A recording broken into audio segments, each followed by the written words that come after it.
یہ جو ڈیمانڈ کرتے ہیں کہ جی ہمارے جو لوگ جیلوں میں خواتین جیلوں میں ان کو باہر نکال دیں، آپ کو لگتا ہے کہ یہ ایک فرسٹ سٹیپ ہو سکتا ہے اگر حکومت اس جانب جائے؟ دیکھیے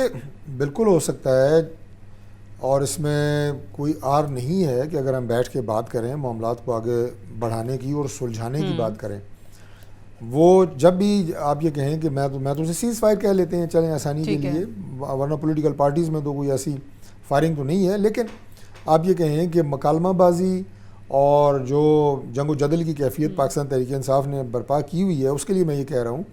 کہ اگر آپ نے آگے چلنا ہے اور اس پاکستان میں سیاست کرنی ہے، اس کا طریقہ جو ہے لڑائی جلاؤ گھیراؤ نہیں ہے. آپ کو بہرحال کسی نہ کسی سطح کے اوپر بیٹھ کے بات کرنی ہوگی، اور اس کے نتیجے میں جس حد تک ممکن ہو سکا گورنمنٹ جو ہے وہ فیسیلیٹیٹ کرے گی. میں بالکل اس پوائنٹ کے اوپر انشور کرتا ہوں گورنمنٹ کی طرف سے اور اپنی جماعت کی طرف سے. ہاں کچھ قیدی ایسے ہیں یا کچھ ملزم ایسے ہیں، چاہے ان کا تعلق تحریک انصاف سے ہے یا نہیں ہے، جو مثال کے طور پر 9 مئی کے واقعات میں مطلوب ہیں اور ان کے خلاف ٹھوس شہادتیں موجود ہیں. آپ اگر یہ کہیں کہ گفتگو کے ذریعے ان کو کیوں نہیں گورنمنٹ چھوڑ رہی، یہ تو ناممکن ہے. ان کو نہ چھوڑیں، ان کو اگر جن کے خلاف ایویڈنس ہے ان کو تو پھر سزائیں ہوں اور واقعی واقعی سزائیں ہوں، لیکن باقی لوگ جن کے خلاف ایویڈنس نہیں ہے، جو ثابت نہیں ہو کسی کے خلاف نہیں ہے اور ان کا خیال ہے کہ ایسے کچھ لوگ ہیں، حکومت کو نوٹس میں لے کے آئیں، ضرور ان کے اوپر بات ہوگی اور انہیں چھوڑا بھی جائے گا. اور دوسری بات میں یہ کروں گا کہ اس کے ساتھ ساتھ جو الیکشن کے ان کے معاملات ہیں جن کے اوپر ان کی کمپلینٹس ہیں، 2018 کے الیکشن کے بعد ہم اپوزیشن میں تھے، ہم تو اسمبلی میں بیٹھنے کے لیے تیار نہیں تھے، متحدہ اپوزیشن، لیکن ہم نے اس نظام کو آگے بڑھانے کے لیے اسمبلی کا حصہ بنے اور جو ہماری الیکشن کی گریوینسز تھی وہ ہم نے متعلقہ فورمز کے اوپر رجوع کیا، اور پاکستان تحریک انصاف کے کئی الیکٹڈ ایم این ایز اس کے بعد ان کے حلقے کھلے اور میرٹ کے اوپر فیصلے ہوئے. تو وہ فورمز آج بھی موجود ہیں پاکستان تحریک انصاف کو، وہ اگر ان کے اوپر جائیں گے تو یہ جو آپ کی گریوینسز ہیں یہ بھی آہستہ آہستہ دور ہوں گے. لیکن آپ یہ کہیں کہ یہ سارے معاملے کو جس کا بھی ہم نے ذکر کیا، اگر آپ دھونس سے اور آپ اگر اس کو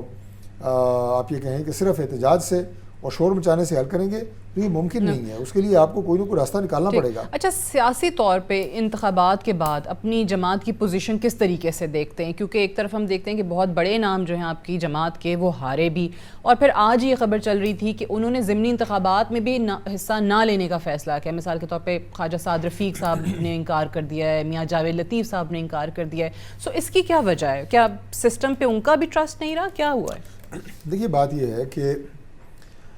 پولیٹیکل پارٹی کوئی بھی اگر حکومت میں ہوتی ہے تو اس کا فیوچر اس گورنمنٹ کی کامیابی سے وابستہ ہوتا ہے. پرفارمنس جو آپ کی ہوگی، پرفارمنس ہمارے پاس سوائے پرفارمنس کے اور کوئی نیریٹو نہیں ہے اس وقت، اور وہی اس وقت پاکستان کی کامیابی کی ضمانت بن سکتا ہے. باقی جو لوگ ہمارے ہارے ہیں اور ہمارے ٹاپ اسٹالوارٹس جو ہیں کئی وہ اس الیکشن میں ہار گئے ہیں، وہ بھی اس بات کی دلیل ہے کہ اس الیکشن کے اندر جو دھاندلی کا شور مچایا جا رہا ہے پاکستان تحریک انصاف کی طرف سے وہ صحیح نہیں ہے. کیونکہ اگر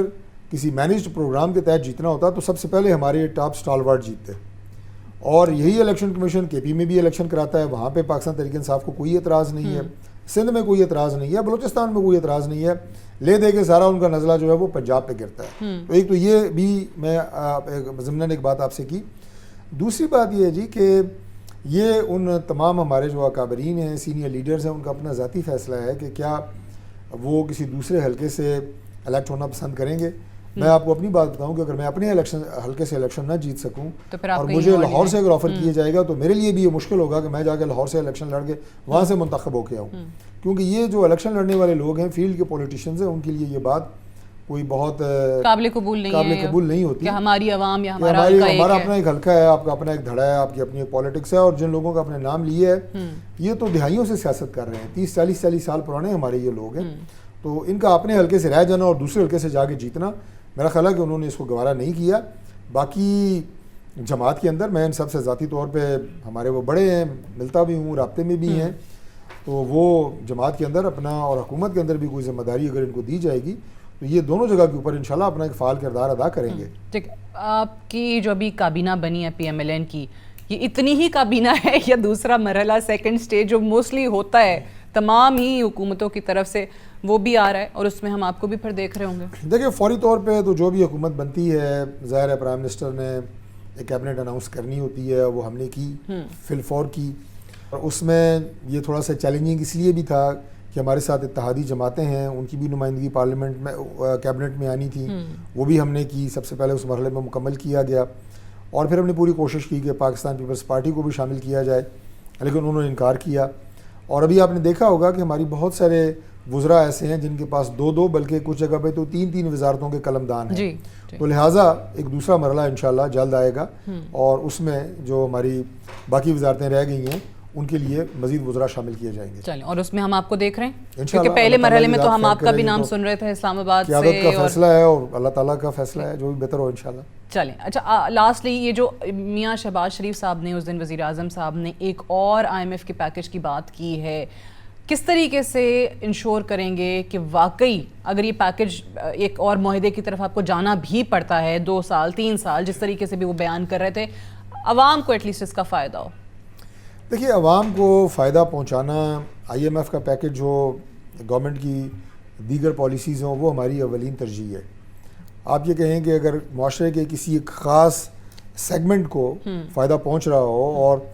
عوام الناس کو بالعموم فائدہ نہ پہنچ رہا ہو تو اس کا کوئی فائدہ نہیں ہے۔ بٹ یہ والا ایک نیا کسی منصوبہ، سیکٹر کو پروموٹ کرنا یہ گورنمنٹ کی، آپ یہ کہیں کہ ایک نئی ہماری ڈیل کی پھر ضرورت کیوں پڑ رہی ہے؟ 2-3 سال کے لیے ایک نیا معاہدہ کیوں کرنا ہے؟ ہماری جو پچھلی IMF کے ساتھ ڈیلز رہی ہیں، اور خاص طور پہ عمران خان صاحب کے دور سے زیادہ وہ ڈیلز ہوئی ہیں جن کی کنٹینیوشن آگے آپ نے ہماری پچھلی 16 ماہ کی حکومت میں بھی دیکھی، اور ابھی بھی اس کی کنٹینیوشن چل رہی ہے۔ اس میں بعض جگہ کے اوپر پاکستان کے ہاتھ جو ہیں وہ بہت بندھے ہوئے ہیں، تو نئی ڈیل کی اگر ضرورت ہمیں پڑے گی تو اس میں کچھ ایسی ٹرمز کے ساتھ کی جائے گی کہ جس میں ہمیں اپنے جو جیسے بجلی کی قیمتیں ہیں، پیٹرول کی قیمتیں ہیں، ٹیکسیشن ہے، اس کے اوپر ہمارے ہاتھ جو ہیں زیادہ کھلے ہوئے ہوں۔ ابھی IMF اگر آپ کو ان ماضی میں جو کیے گئے معاہدات ہیں ان کے تحت بہت ساری جگہ کے اوپر آپ کو ان کی پالیسیز کو ماننا پڑتا ہے، جس سے الٹیمیٹ سفر جو ہے پاکستان کے عوام کرتے ہیں۔